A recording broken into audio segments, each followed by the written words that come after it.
part of the potato tour, we are visiting the Arzamas District and the peasant farm of Alexander Grigorievich Orlov. So, let's watch our video. Today we are in the Arzamas District. The Arzamas District is a very interesting area. It is probably the potato hub in the Nizhny Novgorod region. Traditionally, during Soviet times, onions were grown here, which is why the coat of arms of the Arzamas District features an onion bulb and a goose. Neither of these are currently cultivated. The onions are gone. Alexander Grigorievich's geese are gone. How long have you been working in agriculture? Well, listen, I would say, yes, I've been working in agriculture for a long time, since after the army in 1981.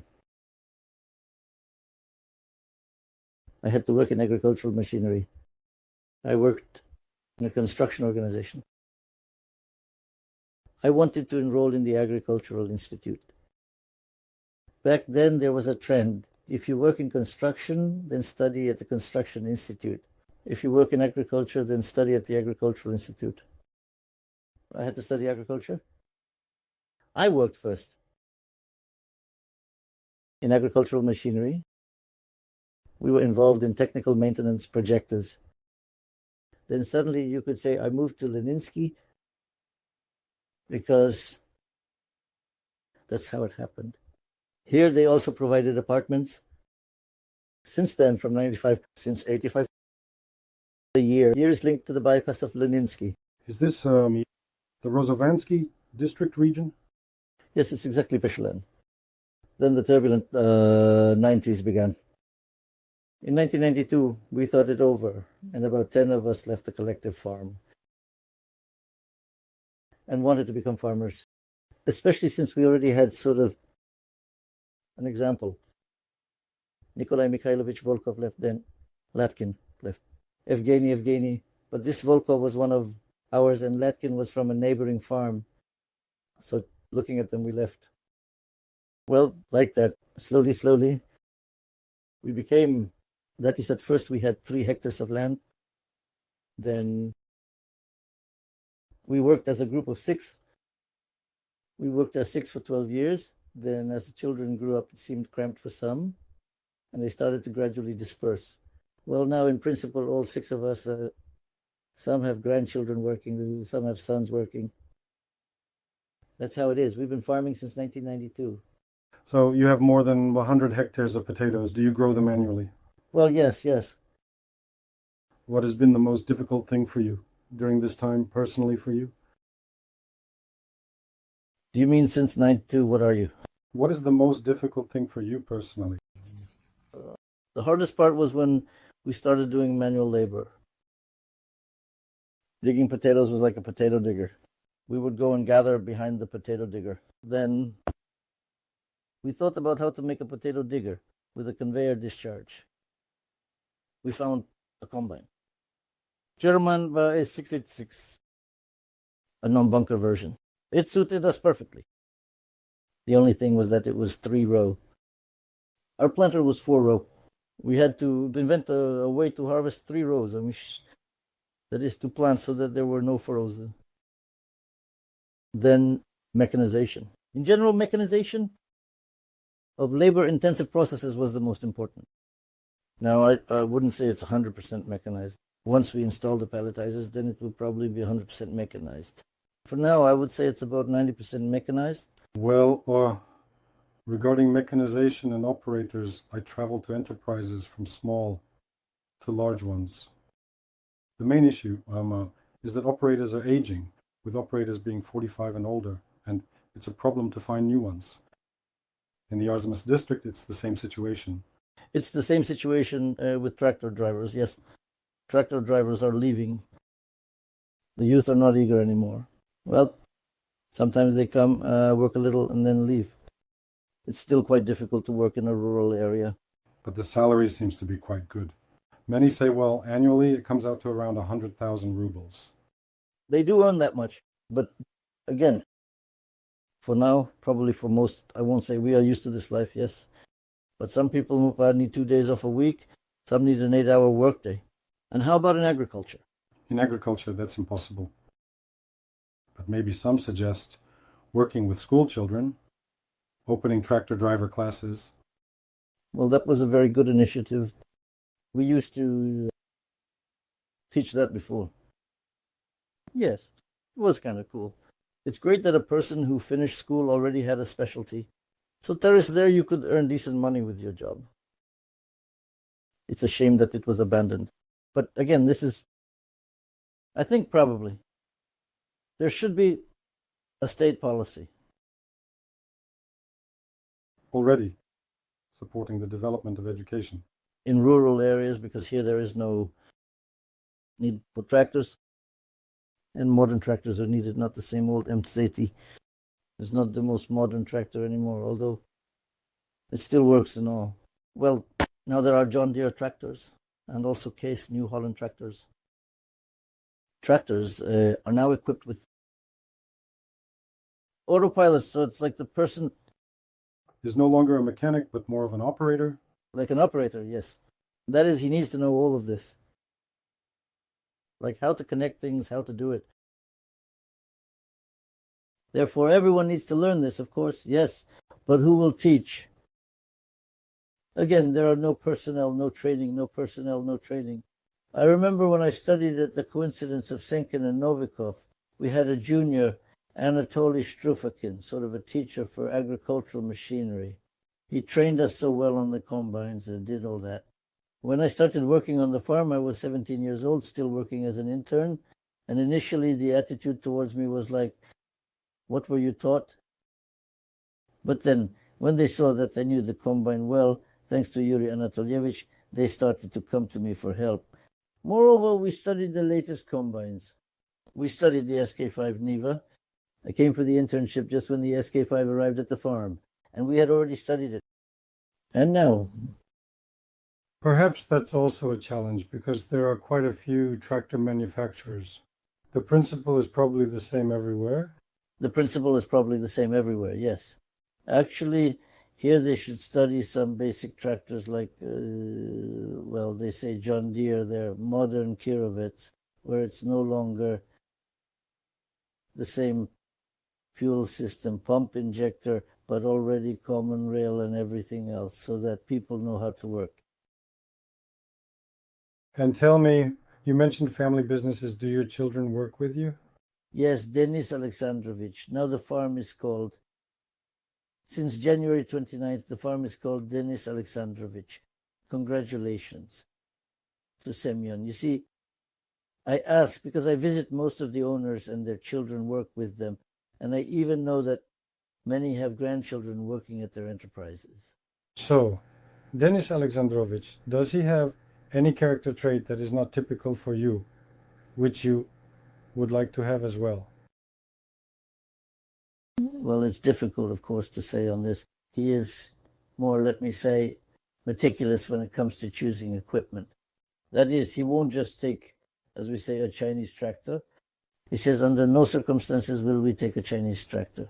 Why? Well, first let people work with it. Let's study it.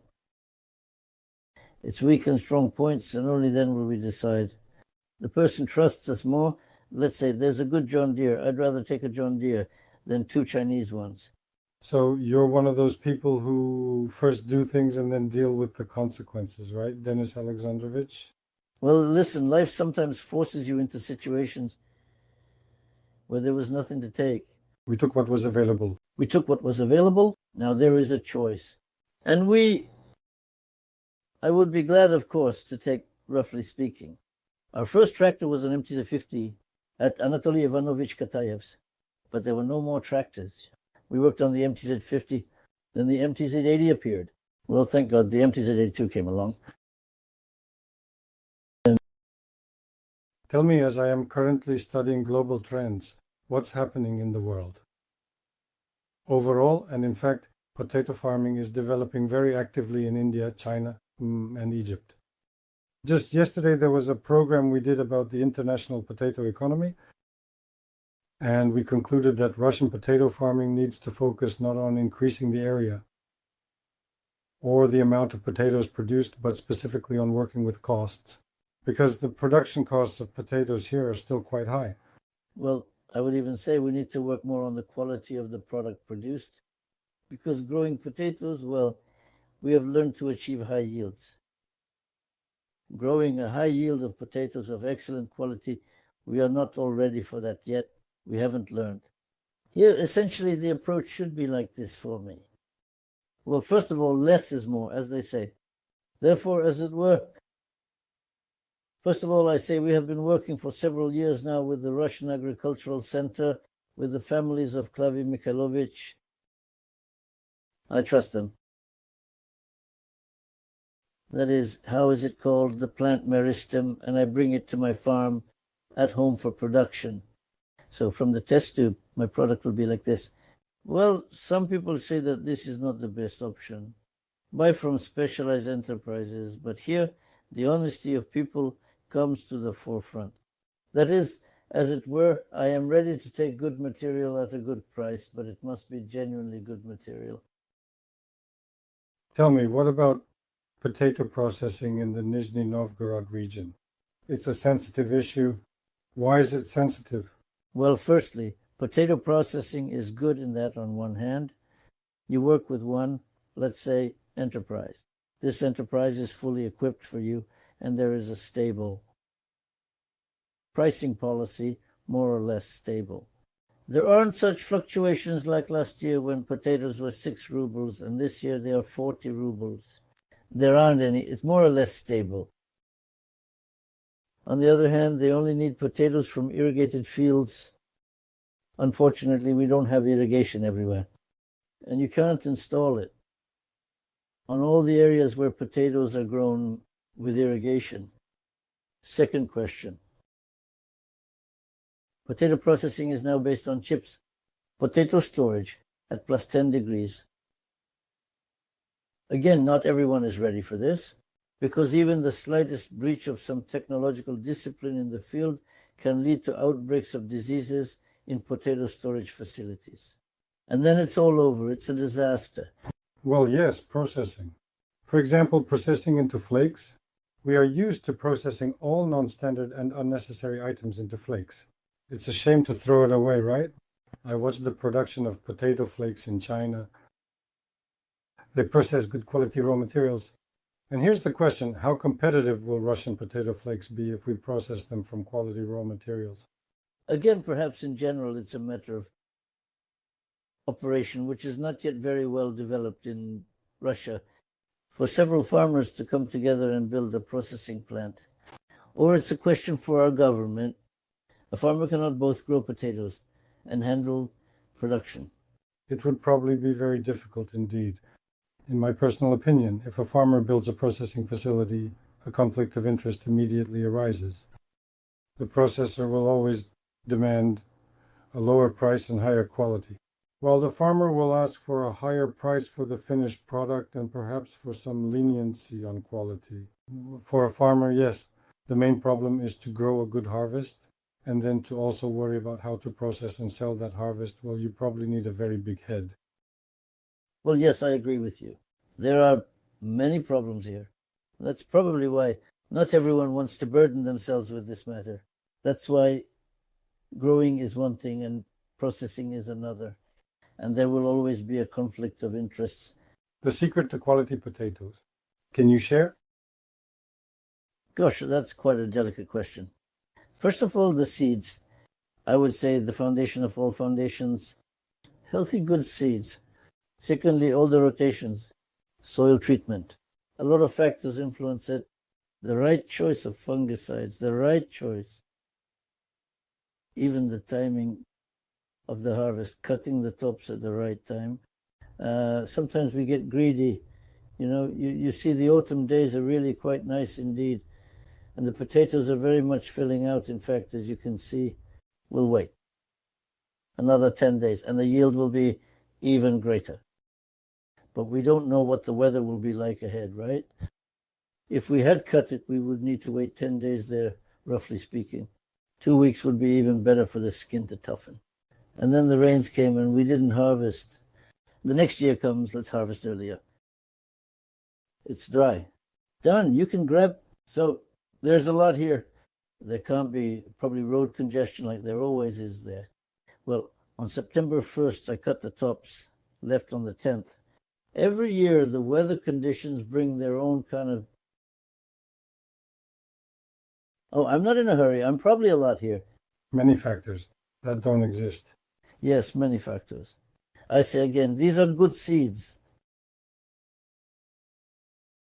Good. Crop rotation. Soil treatment, proper. Because I even personally dealt with farmers, arrived 2 days early in the field. Yes, indeed. The soil didn't have time to mature. To achieve it during processing, it was too crumbly. Below, there was a layer of wet soil. You'll get clumps during harvesting. What are clumps during harvesting? This means possibly the potatoes will turn out. How the potatoes will behave with the injury. Further, how the question will be, so there are a lot of questions. When everything goes well, it's good. When some moments don't manage to get there, well, yes, probably. Two facts. Yes, it's timeliness in everything and not being greedy. Well, yes, sometimes it's better not to be greedy. Well, again, like a sage in a crowded period, lay down the elephant where the salon falls, settle it. Here, one would like to have a more long-term forecast. What kind of autumn? What kind of spring? And everything else. So far, we don't have this.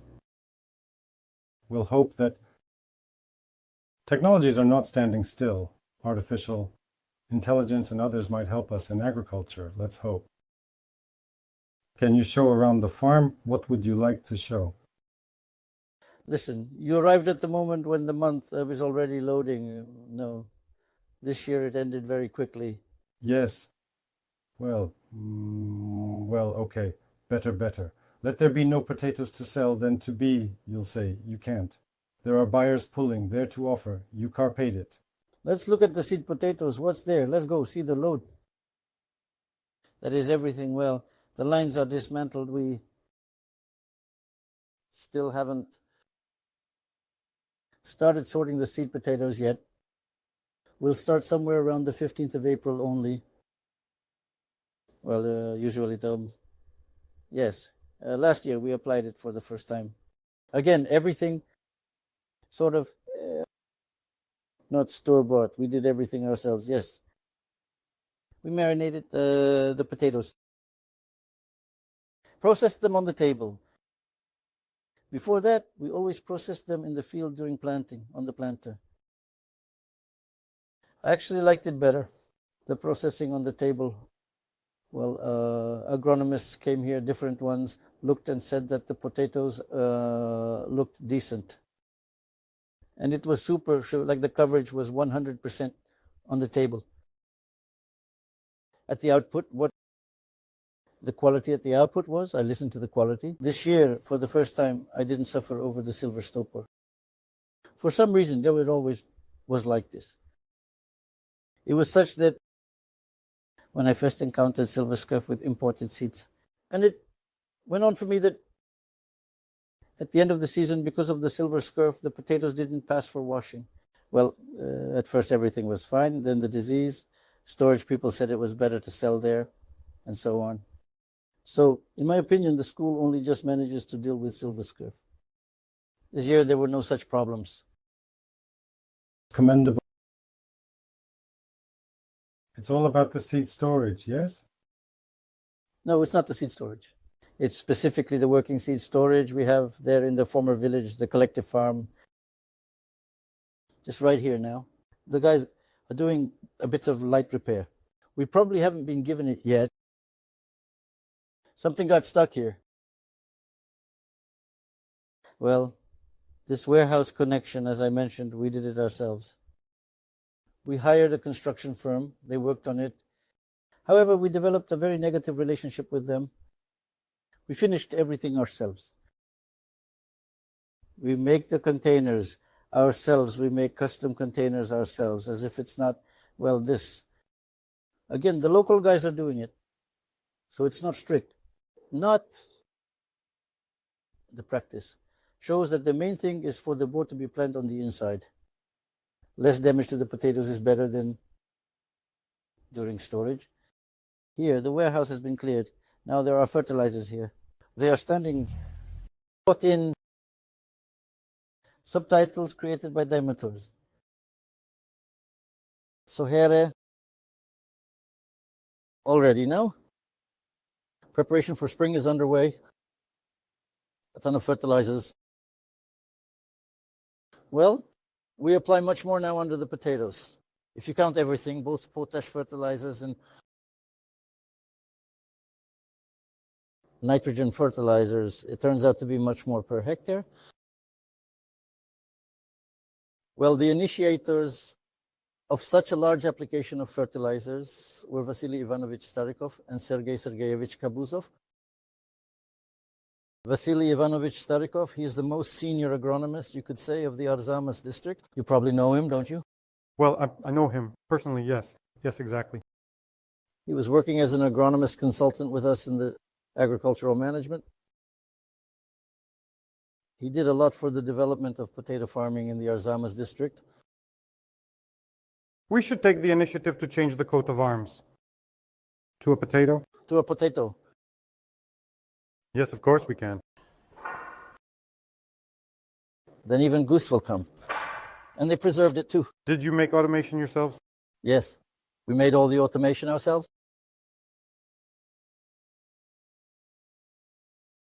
But here in our remaining refrigerator, as if right now the potatoes were brought here. It's underground.